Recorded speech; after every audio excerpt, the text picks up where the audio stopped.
Hello बच्चों। कल हमने परिमेय संख्या पढ़ ली थी। अब परिमेय संख्या के एग्जाम्पल देखते हैं। अपन ने एनसीईआरटी का नंबर 1 एग्जाम्पल तो अपन ने वहीं कर लिया था। अब नंबर 2 एग्जाम्पल देखते हैं। इसमें क्या दे रखा है, 1 और 2 के बीच 5 परिमेय संख्याएं ज्ञात करनी। अब एनसीईआरटी में दो तरीके दे रखे हैं कि दो तरीकों से कम दो तरीकों से अपन निकाल सकते हैं। अपन तीसरा तरीका भी देखेंगे, तीसरे तरीके से कैसे निकाल सकते हैं। अब ये देखो, 1 को अगर r मान लें और 2 को s मान लें तो एक फॉर्मूला होता है इसके बीच की परिमेय संख्या निकालने का, r plus S by two. तो अब देखो, 1 प्लस टू बराबर 3/2। अब देखो, 1 और 2 के बीच में एक परिमेय संख्या तो 3/2 आ गया। अगर ऐसे ही अपन प्रोसेस करते जाएंगे, 3/2 और 1 के बीच में अगर निकालेंगे तो वो आ जाएगा 5/4। तो अब ये प्रोसेस है ना, बहुत ज्यादा बड़ा हो जाता है। अब दूसरा प्रोसेस अपन ये देख सकते हैं कि दूसरा तरीका अपन ये देख सकते हैं कि परिमेय संख्या कैसे ज्ञात कर सकते हैं। एक ये तरीका भी है, 1 प्लस 2/2 बराबर 3/2। अब इसको आगे सोल्व कर लेते हैं, 1.5 आ जाएगा। अब ये देखो, ये भी तो एक परिमेय संख्या ही है। अब परिमेय संख्या है तो ऐसे भी इसको परिमेय संख्या में लिख सकते हैं, 1.6, 1.7, 1.8, 1.9 और 2। और इसके इधर भी तो चल सकते हैं, 1 और 1.5 के बीच में हो सकती है 1.1, 1.2, 1.3, 1.4। अब देखो, बहुत सारी परिमेय संख्याएं होंगी, बट अपने 10th तक में यही है कि परिमेय संख्या सिर्फ एम पी बाई क्यू के रूप में ही होती है। परिमेय संख्या को कैसे लिख सकते हैं, पी बाई क्यू के रूप में, जहां Q not equals to zero. अब देखते हैं कि भाई सर वो तरीका भी थोड़ा हार्ड है और फिर उसमें लिखने में थोड़ी परेशानी आ रही है। तो अपन एक तरीका ये देख सकते हैं कि 1 है, इसको पी बाई क्यू के रूप में अपन ऐसे लिख सकते हैं, 1/1। और 2 को अपन ऐसे लिख सकते हैं, 2/1। अब देखो, पी बाई क्यू और पी बाई क्यू के रूप में आ गया। अब इसमें 5 परिमेय संख्या निकालनी है अपने को। अगर 5 परिमेय संख्या निकालनी है तो अपन इसमें 1 ऐड करके 6 हो जाएगा। 1 ऐड करके तो ऊपर नीचे दोनों तरफ मल्टीप्लाई कर देंगे। देखो, 6 6 इंटू 6, तो ये नंबर हो जाएगा 6/6 और ये हो जाएगा 12/6। अब देखो, इनके बीच की परिमेय संख्या निकालना अब इजी है। 7/6, 8/6, 9/6, 10/6, 11/6 और 12/6 यही है। तो देखो, 1 2 3 4 5। अब 5 परिमेय संख्याएं अपने निकल गई।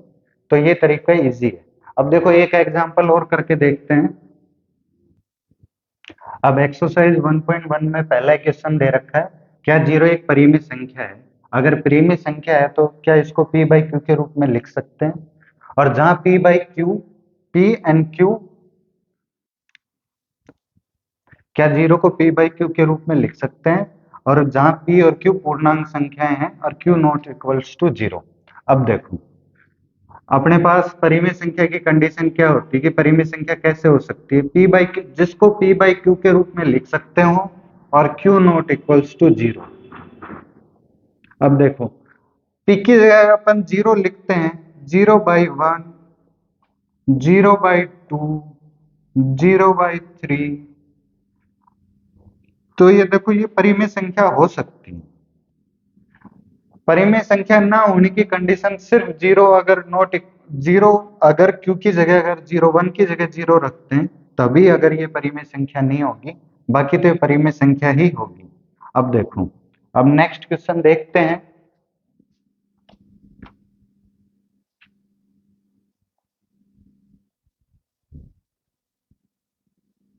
नेक्स्ट क्वेश्चन दे रखा है, 3 व 4 के बीच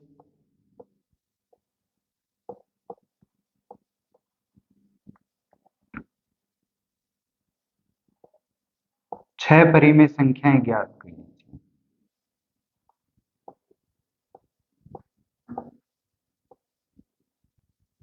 अब देखो 3 और 4 के बीच 6 परिमेय संख्या ज्ञात करनी है। अब सबसे पहले अपन ने इसको 3/4, 3 और 4 को p/q के रूप में लिख सकते हैं।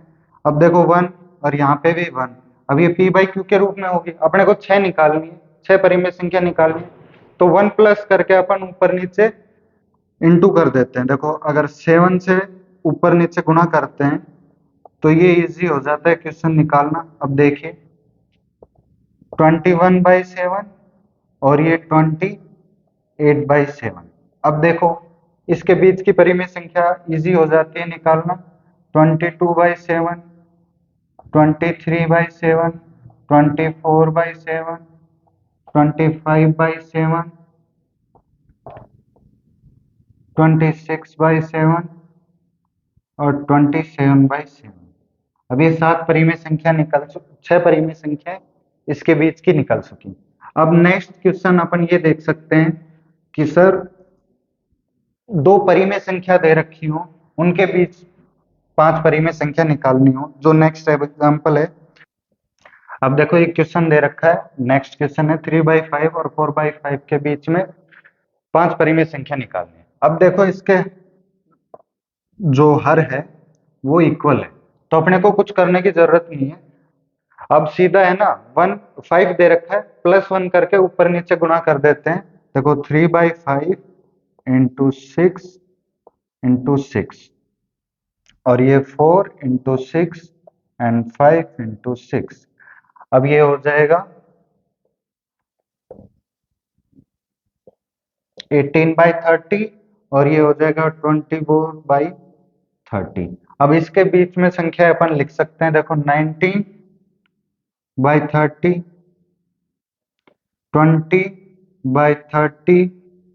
21/30, 22/30, 23/30। अब देखो 5 परिमेय संख्या इजी हो गई निकालना। अब देखो कि सर यहाँ तो हर सेम है, तब इजी हो जाता है। अब देखो अगर हर सेम नहीं हो तो संख्या कैसे ज्ञात करेंगे, 5 परिमेय संख्या कैसे ज्ञात करेंगे दोनों के बीच की। अपन ऐसे ले सकते हैं। देखो 5/7 और एक दे रखा होगा 7/5, इनके बीच अगर 5 परिमेय संख्या निकालनी है अपने को तो कैसे ज्ञात कर सकते हैं। अब देखो सर यहाँ पे 7 है, यहाँ पे 5 है। अगर अपन इसको 5 परिमेय संख्या निकालनी है और +1 करके ऊपर नीचे अगर 6 से गुणा करते हैं, देखो करके देख लेते हैं। यहाँ हो जाएगा 5/7 इंटू 6 और ये 7 इंटू 5 इंटू 6 इंटू 6। अब ये देखो 30/42 और यहाँ हो जाएगा 42/30। अब सर इसका हल निकालना बहुत मुश्किल हो रहा है। अब देखो क्या लिख सकते हैं, आगे इसके बीच की परिमेय संख्याओं को अपन ज्ञात ही नहीं कर पा रहे, क्योंकि अपने पास सिर्फ कंडीशन यही है कि हर इक्वल होना ही चाहिए। ये अगर इक्वल होगा तभी इनके बीच की 5 परिमेय संख्या या 6 परिमेय संख्या लिख सकते हैं। अब देखो इसको करने के लिए अपन ऐसे कर सकते हैं, सबसे पहले इसमें एलसीएम ले लेते हैं। एलसीएम ले लेते हैं 35। अब देखो ऊपर कर लेते हैं 25 और यहां हो जाएगा 49। अब देखो अब इसको अलग अलग लिख के देख लेते हैं।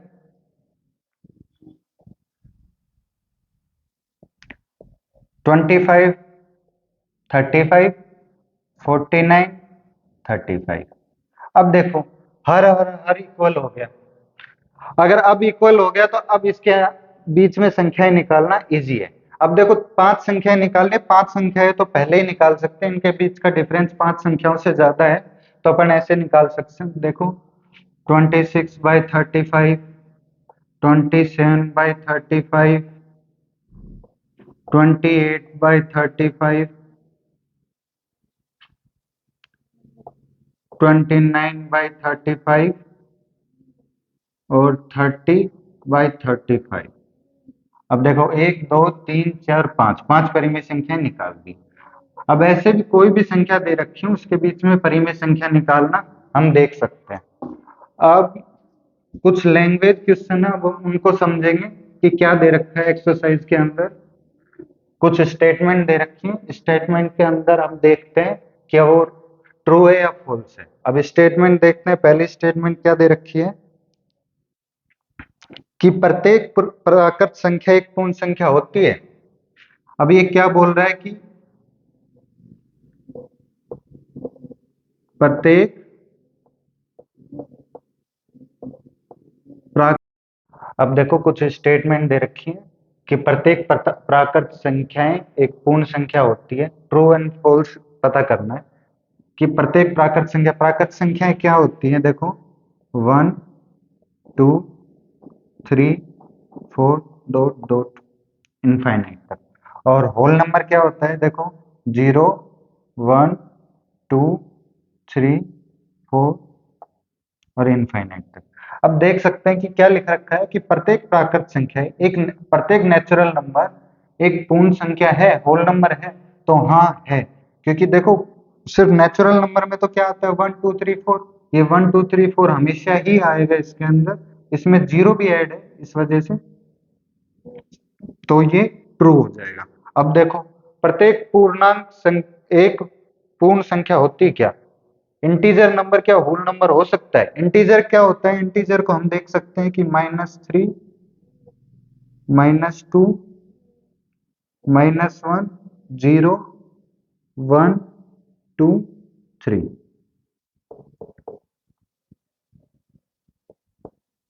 अब देखो और पूर्ण संख्या क्या होती है 0 1 2 3। अब ये क्या कह रहा है कि प्रत्येक इंटीजर नंबर एक होल नंबर हो सकता है। ये जरूरी नहीं है, क्योंकि अगर जीरो से इनफाइनाइट तक हो तब तो हो सकता है, और अगर माइनस नेगेटिव अगर नंबर आ जाएगा तो पूर्ण संख्या नहीं होगी। तो ये कंपलसरी नहीं है, तो ये फॉल्स हो जाएगा। अब ये है कि प्रत्येक परिमेय संख्या एक होल नंबर हो सकती है। अब देखो रेशनल नंबर क्या होता है, रेशनल नंबर को पी बाई क्यू के रूप में अपन लिख सकते हैं, वो रेशनल नंबर होता है। अब देखो रेशनल नंबर क्या हो सकता है 3/2 1/2 5/6। बट होल नंबर में तो हमेशा ये क्या आएगा 1 2 0 1 2 3 4 5 6 इनफाइनाइट तक। तो ये भी कंपलसरी नहीं है कि वो इंटीजर नंबर हो। हेलो बच्चों, अब हमने परिमेय संख्या और उसके सारी एक्सरसाइज कर लिए। अब क्या आता है अपरिमेय संख्या। अपरिमेय संख्या क्या होती है हम इसके बारे में जानेंगे। अपरिमेय संख्या का सीधा सीधा यही होता है कि जो संख्या परिमेय संख्या नहीं होती है वही अपरिमेय संख्या होती है। परिमेय संख्या क्या होती है, जिसको p बाई क्यू के रूप में लिख सकते हैं, और जहां q नॉट इक्वल्स टू 0। अब अपरिमेय संख्या की अगर अपने को डेफिनेशन देनी हो तो सिर्फ यही लिख सकते हैं, जिस संख्या को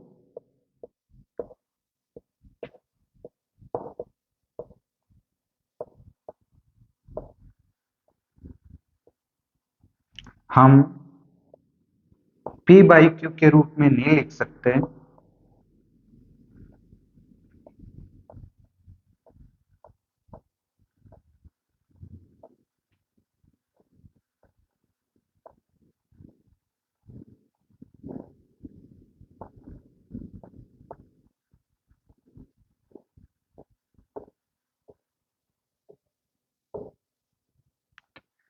वही अपरिमेय संख्या होती है। सीधा सीधा ये मान सकते हैं जो परिमेय संख्याएं नहीं है वही अपरिमेय संख्याएं होंगी। अब इसके एग्जाम्पल देख सकते हैं। एग्जाम्पल ये हो सकता है √2 √3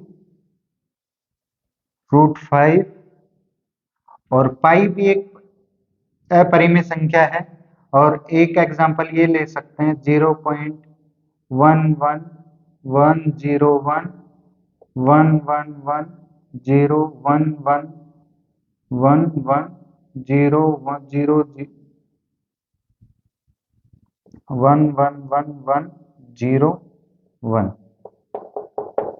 ये कभी भी रिपीट नहीं होगी। अगर रिपीट नहीं होगी तो ये डिफाइन नहीं होगी, तो जो इसको अपरिमेय संख्या बोल सकते हैं। अब ये देखो √2 अपरिमेय संख्या है, √3 भी अपरिमेय संख्या है, √5 भी अपरिमेय संख्या है। अब देखो रूट का सेंस क्या होता है भाई, रूट का मतलब क्या होता है कि रूट किस चीज के लिए था, अपन ने छोटी क्लासों में पढ़ा होगा √4 का मान होता है 2, ये प्लस भी होता है ये माइनस भी होता है, हमने पहले पहले पॉजिटिव पढ़ा था।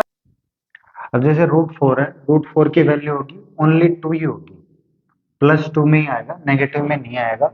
अब देखो जैसे √9 है, √9 का भी मान क्या आएगा 3। अब ऐसे ही रूट का मान क्या होता है, रूट पूर्ण वर्ग है, पूर्ण वर्ग निकल जाएगा। अब देखो √2 का पूर्ण वर्ग नहीं निकलता तो इसलिए अपरिमेय संख्या है, √3 का पूर्ण वर्ग नहीं निकलता तो यह अपरिमेय संख्या है, √5 का पूर्ण वर्ग नहीं निकलता तो अपरिमेय संख्या है। अब कुछ बच्चों के मन में ये सवाल आ रहा है, सर ये पाई अपरिमेय संख्या क्यों है, जबकि पाई की वैल्यू तो 3.14 दे रखी होती है। तो ये एग्जैक्ट वैल्यू नहीं है, सिर्फ अपन सॉल्यूशन निकालने के लिए वैल्यू रख लेते हैं, अपने आप इजी करने के लिए क्वेश्चन को रख लेते हैं, या अपन लिखते हैं 22/7, ये भी एग्जैक्ट वैल्यू नहीं है। तो देखो पाई का मान कैसे निकाला होगा, पाई कहां से आया, तो पाई सबसे पहले आर्किमिडीज ने क्या किया, एक सर्किल लिया, उसने सर्किल का एरिया निकालने की कोशिश की, तो सर्किल का एरिया निकालने के लिए उसने क्या किया, सबसे पहले यहाँ पे ट्रायंगल बनाया उन्होंने, जितने ट्रायंगल बन सकते थे उतने ट्रायंगल बनाए उन्होंने।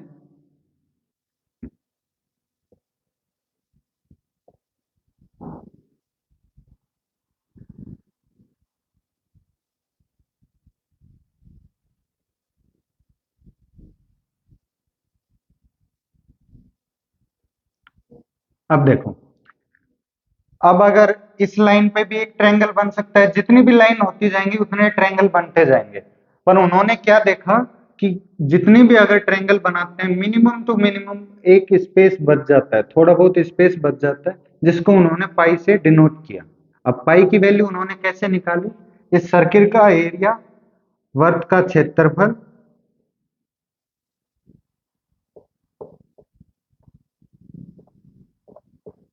बटे त्रिज्या स्क्वायर।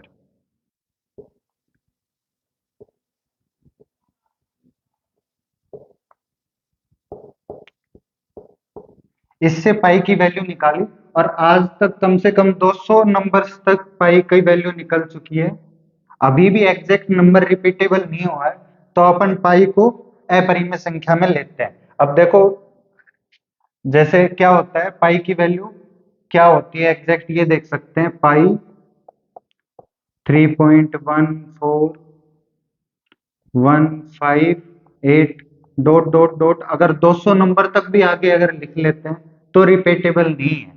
तो देख लो पाई, अब अपरिमेय संख्या को सीधा सीधा ये समझ सकते हैं, अगर किसी का वैल्यू निकालें और वैल्यू रिपीटेबल नहीं हो, जिसका वैल्यू कभी भी शांत नहीं हो, अशांत हो, तो वो अपरिमेय संख्या होगी। अब देखो √2 संख्या को संख्या रेखा पे निरूपित करना, ये अपरिमेय संख्या है, अपने को पता है। तो अपन ने एक चीज देखी हुई है पहले से, पाइथागोरस प्रमेय अपने को पता होता है। पाइथागोरस प्रमेय क्या होता है, कर्ण का स्क्वायर बराबर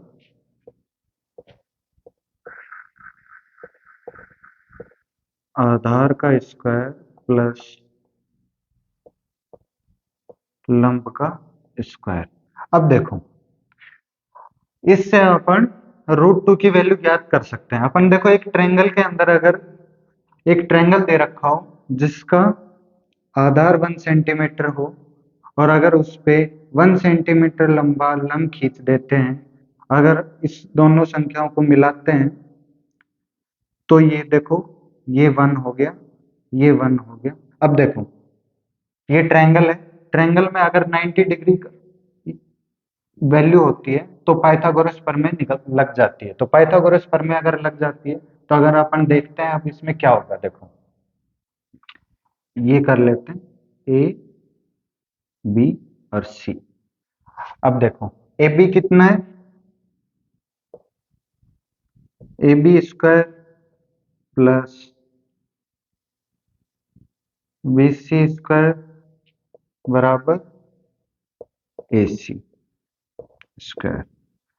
अब देखो ए बी की वैल्यू 1,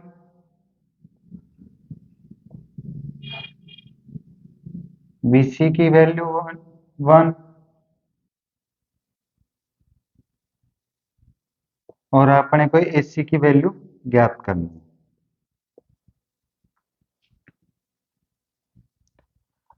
अब देखो 2 equals to A C square, तो ए सी इक्वल टू √2।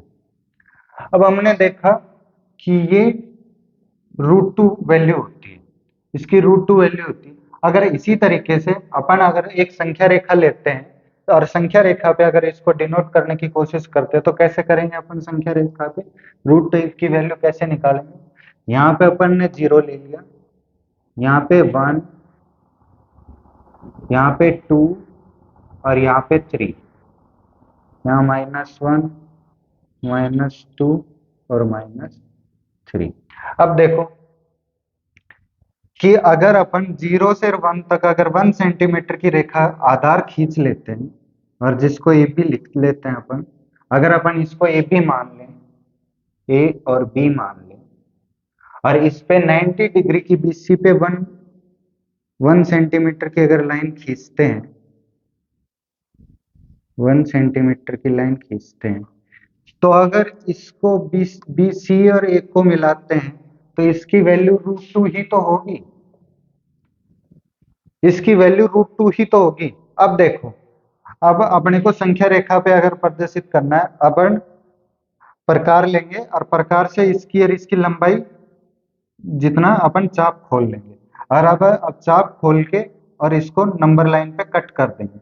जहां पे नंबर लाइन पे अगर देखो यहाँ कट हो रहा है तो ये इसकी वैल्यू हो गई √2। अब इसको यहाँ लिख सकते हैं डिनोट √2, है ना। तो ऐसे ही किसी भी संख्या को संख्या रेखा के ऊपर प्रदर्शित कर सकते हैं।